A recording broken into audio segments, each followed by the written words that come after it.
Hey, friends in research, it's Dr. G here.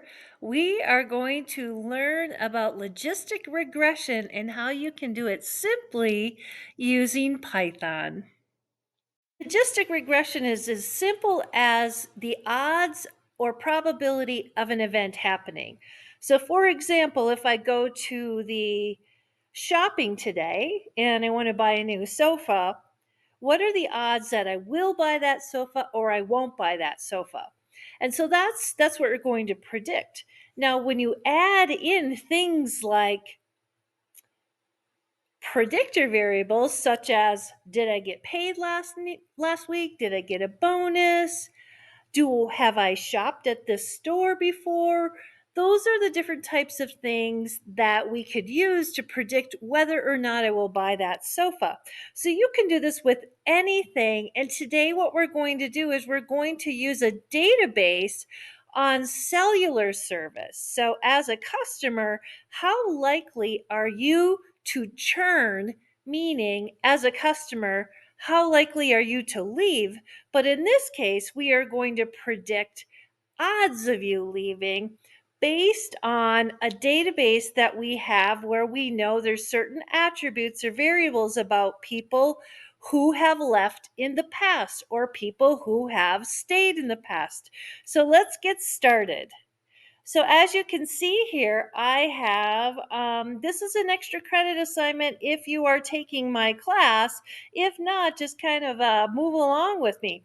So you're going to download this assignment from Canvas. And as always, I have a workbook for you that includes how you get the data file.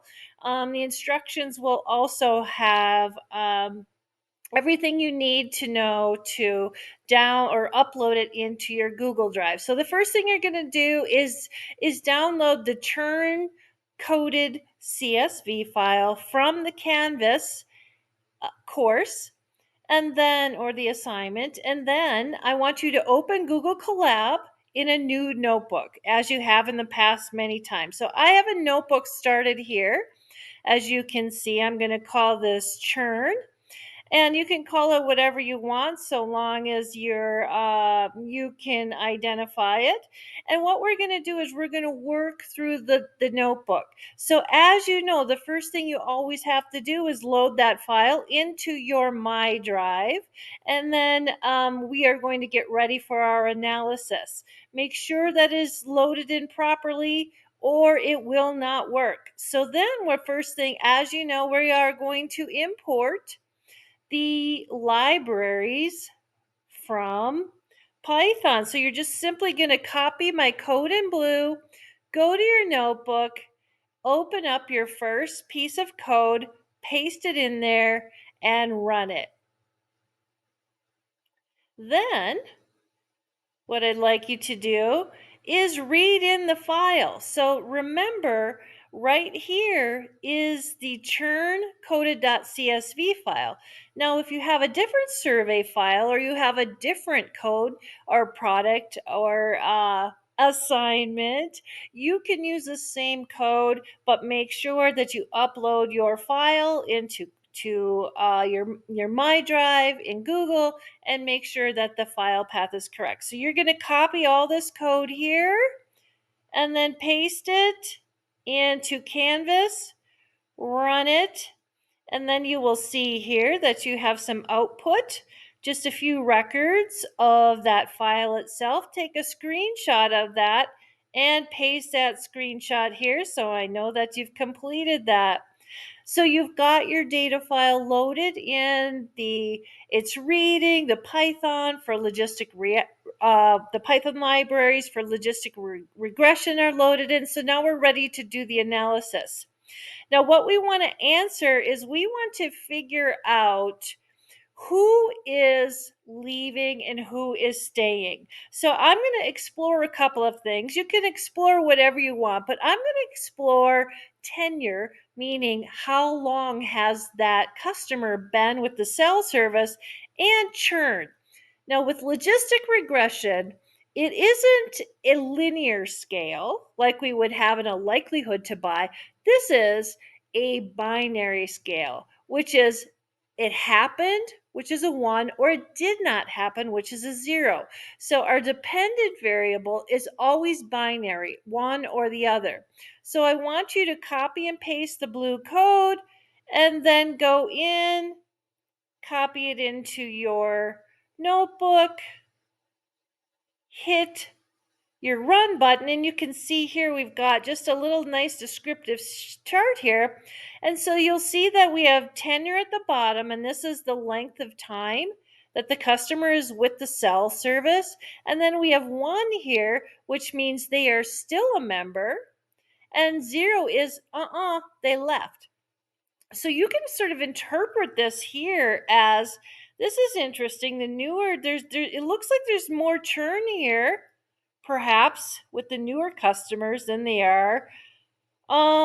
Those who have been around a lot longer seem to stay around. So this gives you a nice visual of tenure and churn. So that's probably one of the variables I want to consider as I go through and try to predict who's going to stay and go. So you're going to paste that chart right there. The next thing we want to do is we're going to drop our nulls because I'm not familiar with this database. I want to make sure that I'm not putting any null values in this particular file. It's also good when you're using your own data from your own surveys, because generally, as we know, the hardest part about research is cleaning the data. And the beautiful thing about Python is it does it for us. So we are going to make sure that we've got that done. Then what I need you to do is to go into the next set of code, and we are looking at predictors and outcomes. So I want to show you here what I'd like to look at is we're going to make some dummy variables on contract and churn. So the next thing I'd like to look at is, based on the contract, how likely, or did they churn or did they not churn? So I'm going to copy that, put that um, into my database here. And actually, for this one, I have chosen to do 3 variables. I'm doing a multinomial logistic regression, meaning I want to look at tenure, how long they've been with us. I want to look at the monthly charges and the length of contract, and see if those particular variables will predict whether or not that customer churns. The output for churn and tenure, we're going to do some logistic regression. Now that we've taken a look at tenure and churn, I want to run a logistic regression model.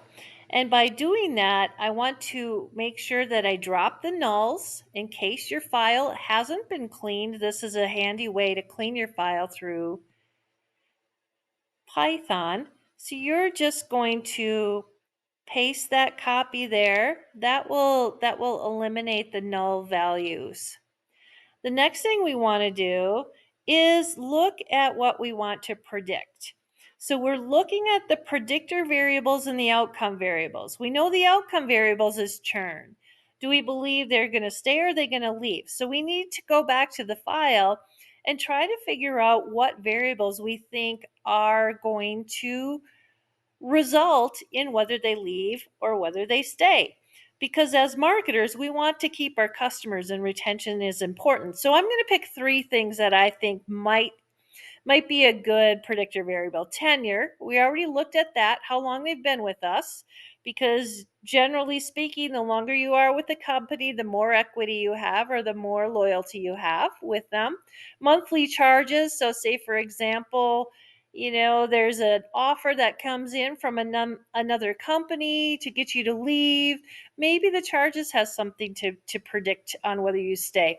And then contract, if I have to break a contract or I'm nearing the end of the contract, that might be a predictor of whether I'm looking around. So you're going to copy the code and then go back into your notebook, and you are going to paste it in the predictor right here. You're going to make it and paste it. My notebook here, I've already done it just to keep things moving along. All right, so the next thing that we are going to do here is go into your workbook and you're going to copy the code to help us create the coefficients for the logistic regression.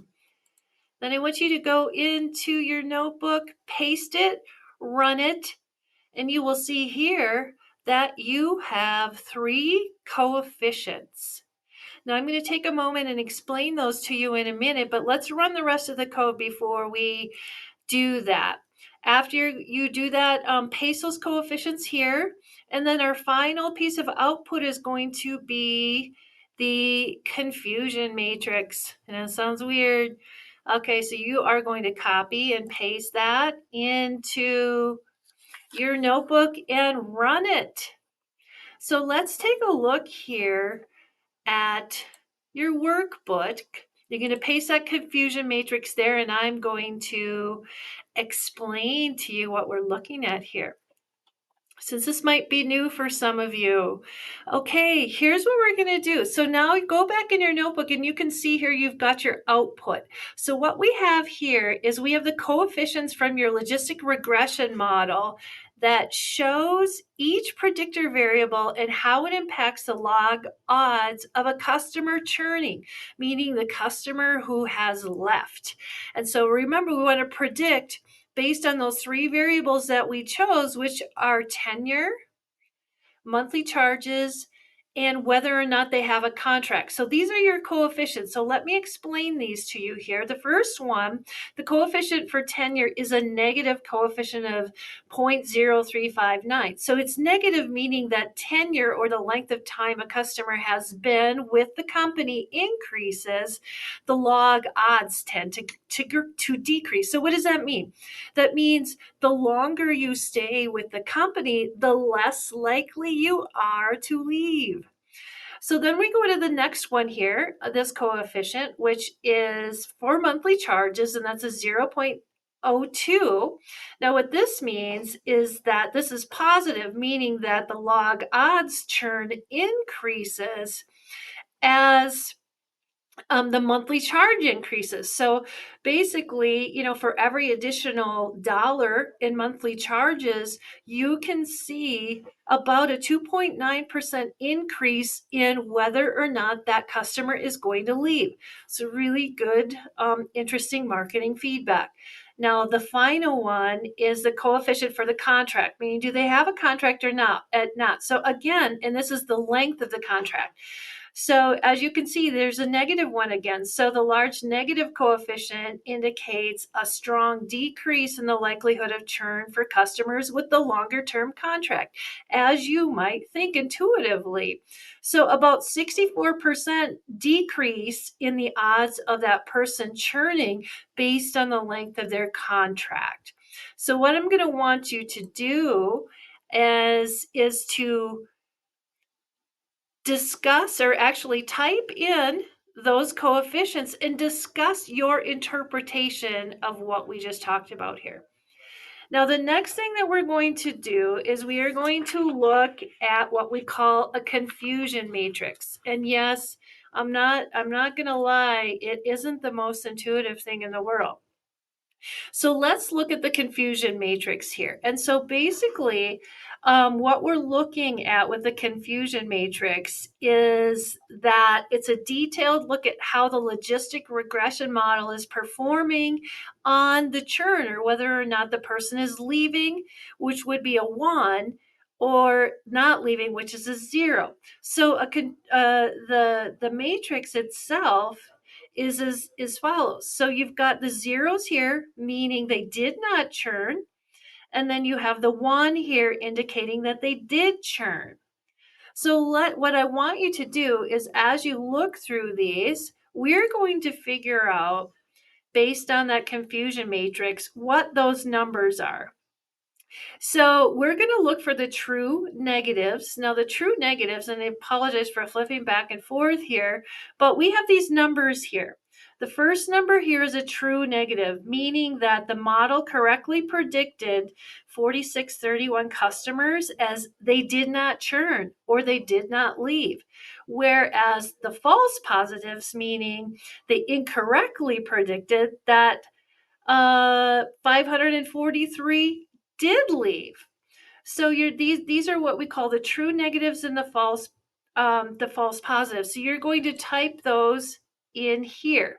Now let's look at the other factors. So here you've got below, here we've got the true negatives, or the false negatives are the model correctly predicted that 953 customers did not churn, and then it incorrectly, or the true positive, the model correctly predicted that 916 customers as churn. So I want you to type those in here. And then finally, when you're going to interpret that confusion chart, it basically, what we're talking about here is, what are the odds that somebody actually left based on the three predictor variables that we had. So the model performs pretty well for those who did not churn, but it struggles with the accuracy of those who will churn. So if you're looking at the number one, meaning they did churn based on our three variables of the length of time, the monthly charges, and the contract, about 49% of it was accurate. So, what I'd like you to know as a marketing director, are you okay with those three variables predicting that those explain 49% of whether or not that customer will churn? Or do you want to go back to the database and search for a better result? All right, so that's your quick tutorial on how to perform logistic regression using Python. And I hope you have enjoyed this. And I know it can be confusing to interpret logistic regression, but if you have any questions, feel free to drop me a note in the comments section or send me an email via Canvas. Take care, everyone, and happy analyzing.